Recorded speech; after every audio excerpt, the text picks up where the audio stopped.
So here, as promised, is the June update video, delayed from the first Saturday so that I could incorporate my results from the first year proper of my degree. Foundation year technically counts because it means that, yes, I can go forward and it gives me the base, but really this is the first full year of undergrad. And I did rather well. This year is very much pass-fail. It does not count towards your final degree classification, but it's a good idea to see, how well you can synthesize information, how well you can then convey what you've learned. Also, your ability to read outside of the course materials to back up your points. Every point you make should be backed up. This is a scientific degree after all. So with that in mind, I am not surprised, I don't think that's the word, but I'm pleased with how well I did. The two non-exam things for this semester, I had a feeling that if I did well in one, I would do well in the other. I did think that the amount of work that I did, the effort that I put into it, the wider reading I did, the making sure, like I say, to back up my points with evidence, I thought I did pretty well. And like I say, I felt it was consistent across both of those pieces. So when I got the 75 for the first one, the advisory brief, I expected similar. What I got was exactly the same. I got a 75 for both that and the research proposal. So that's really put me in good stead. Now, for those who don't know how classifications are worked out, or degree classifications, 70 and above, it's not like a C, it's not like school in the States. 70 and above is classed as a first class degree. It's the highest level of undergrad degree. So to be at this level, it does not mean that I'm going to be that come the end. I've still got to put the work in, and that requirement, if you will, the expectation of the quality of work will increase. So just because I'm getting this now doesn't mean I can just coast for the next 2 years and I'll be fine. I'm fully aware of that. What I'm aware of also is I've kind of set an expectation. The academic staff will be looking at that and going, this is a person who can achieve so much, so let's see if they do. I potentially have PDA, I know I've mentioned it in previous videos, or pathological demand avoidance, so I'm trying my best not to think of it like a demand to do well, because I know that if I start to think that way, I'm going to rebel against it, and I'm going to self-sabotage. So let's not do that. But in surprising results, when I did the exam, I came out of it with an expectation of... Well, I did some calculations, it was great, it was on Facebook. Because it was 100 marks, again, everything's nicely percentage-based. I knew that the brain stuff I was pretty good at. So there were 3 broad categories broken down into 3 separate sections. So the brain stuff is like a third. Now, 100 doesn't divide evenly, so I worked it out as 99. So the brain stuff I thought is an easy 33. I could get all of that. And it's not necessarily that it's all weighted that way, but that's how I've worked it out as a guide, as an estimation. With the other stuff, I'm less confident, and in the brain stuff it was more just factual. Can you identify this part of the brain or what it does? There was very little room for, describe and evaluate. In the other sections that was more present. Now, because it's a closed book exam, they're not expecting, essay level, with full references, etc.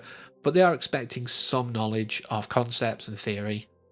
And it's harder to do that. And then also to evaluate, you've got to remember what was good or bad about that particular experiment that you're wanting to reference. And again, you haven't got the material. I do have a prompt sheet, but you can only put so much. It has to be literally 1 or 2 words. It's not full sentences. So you've got to then interpret what you put on your prompt sheet correctly. So it's not that it makes it easier. It means that I'm on a level playing field because my memory's terrible, thanks to Fibro. But I fully expected maybe I'd get half of the rest. So 66 would have been a good mark. Now, I'm probably overestimating, so I kind of said maybe 60. I'd be happy with 60, the equivalent of a 2-1. And then time went by, got the results, and I looked and I went, no, I don't know. Okay, right, okay. Now, before this, I'd had bets going with certain people, including Amy, and I said, I think it was the night before, because I messed up the day, because there's a 20 working day policy on return of work. I forgot that there was the end of May bank holiday, so I was expecting it on a Thursday and it hit on a Friday. So I was sat there on the Thursday like, oh, any minute, and then I noticed the thing said it Friday. But that's when I said to Amy, what do you think? And she said 75. And I'm like, no. And she's like, look, you always do this, you underestimate. I'm like, yes, but then I'm never disappointed. A lot of people consider it pessimistic. I consider it not setting yourself up for disappointment. Always expect the worst. And then if that doesn't happen, you're fine. If something amazing happens, you're elated. If you expect 80 and you get 60, you're disappointed. But anyway, I was not accepting that I was going to get as high as people were claiming. And like I said, I saw it and I was surprised. And I sent a text immediately to Amy saying, so that you can figure out how you're going to gloat over this, I got 82.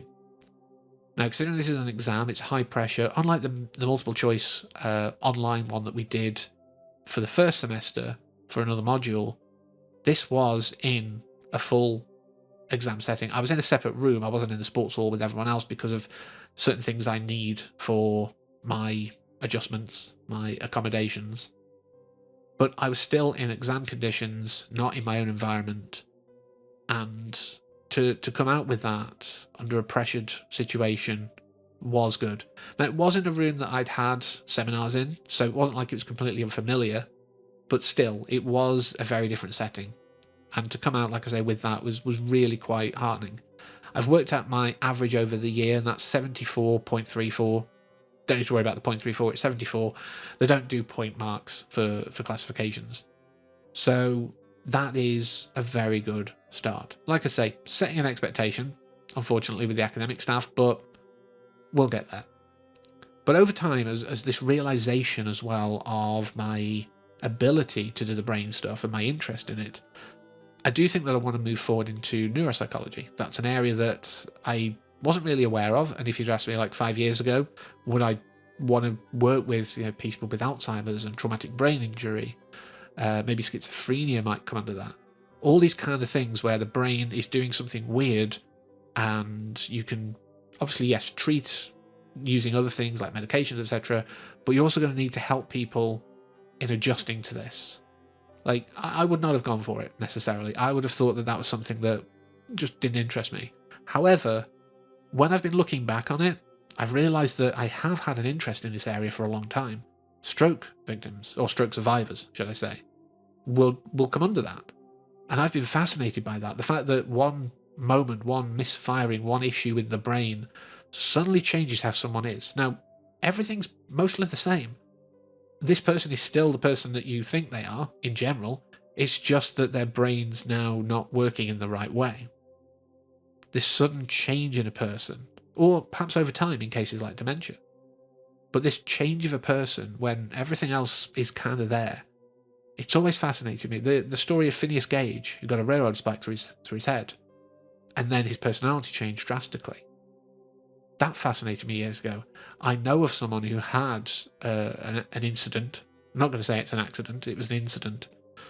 It was carelessness, and he got a huge payout for it. But I didn't know him before, but I've heard that he was very different after the situation. And that fascinated me. Not in a kind of, like, I don't know, like the old freak show kind of thing. I'm like, oh, let's look at this. This is fascinating in that regard, but more in a case of how can people living with that and the people around them adapt and adjust to this new normal. It's always come from a place of wanting to improve or at least not make it worse. And yeah, it's an area now that fascinates me. And like I said, I'm good on the brain stuff. I've got the basis there. Bringing in the counselling knowledge to do that softer side, to talk to people and get them through it and help them out, of these situations. Not that, we're necessarily going to cure them in a lot of cases, but we can help them to live a more fulfilling life than without the help. And that is something that drives me and moves me now. So yeah, I've learned things about myself.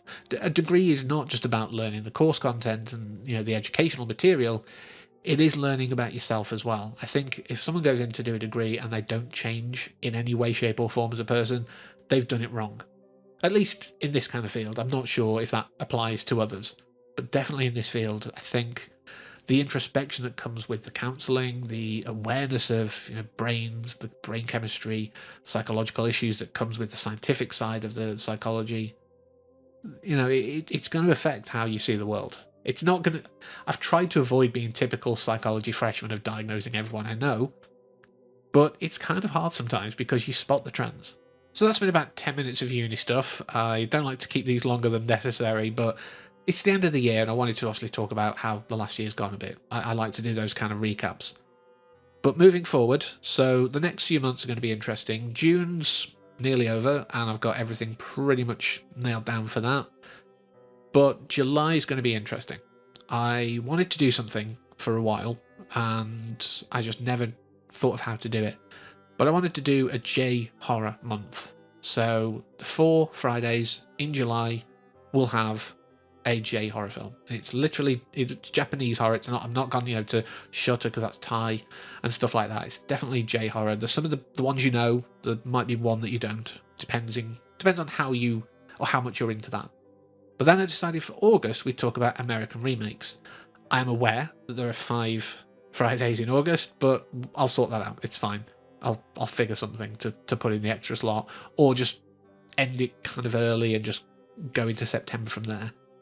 But then, once I've got those out of the way, I can sort of be getting those up and done, give myself a bit of breathing room to get some of the stuff planned for September, because I've still got to do a video that I talked about a while back, a prison-related one. Let's put it that way. There's a few things that obviously I want to put in as well, and give myself some time off if I can. So if I can give myself that window and allow myself the time to just have a rest, great. I also want to actually get some more music released. It's been a while. But yeah, I've got a lot of plans. I've got a lot of stuff coming, and I'm feeling the drive. I'm feeling the love for it. Might be because I haven't got uni on my back, so I may get myself ahead for the first few weeks just to get back into the rhythm of things without having that over me. Try and give myself the chance to come back fresh, because it does ramp up. People say it ramps up in level 5 or year 2, whichever way you look at it. And I always thought, well, if you've got your head screwed on and you're aware and you're one of the grafters, you put the work in that's needed, you'll be fine. I've been told by someone who's recently graduated, or by someone else who spoke to them, that apparently it's not quite that. Those who work hard and really apply themselves actually often find it harder because they want to do the best they can, and now the expectations are higher. So we'll see in a few months how much of a gibbering wreck I am. But that's it for the updates. Like I say, don't want to keep it too long, and I did talk a lot about uni at the start. But next month will be not that long, because I'm not going to keep delaying it because I've done this one. I'll try and do it the first Saturday for July, depending on what the Saturday is. There's a lot of stuff happening over the next few weeks that might make it a bit wibbly wobbly, but it's fine. So thank you very much for letting me talk about this, as always, and until next time, take care.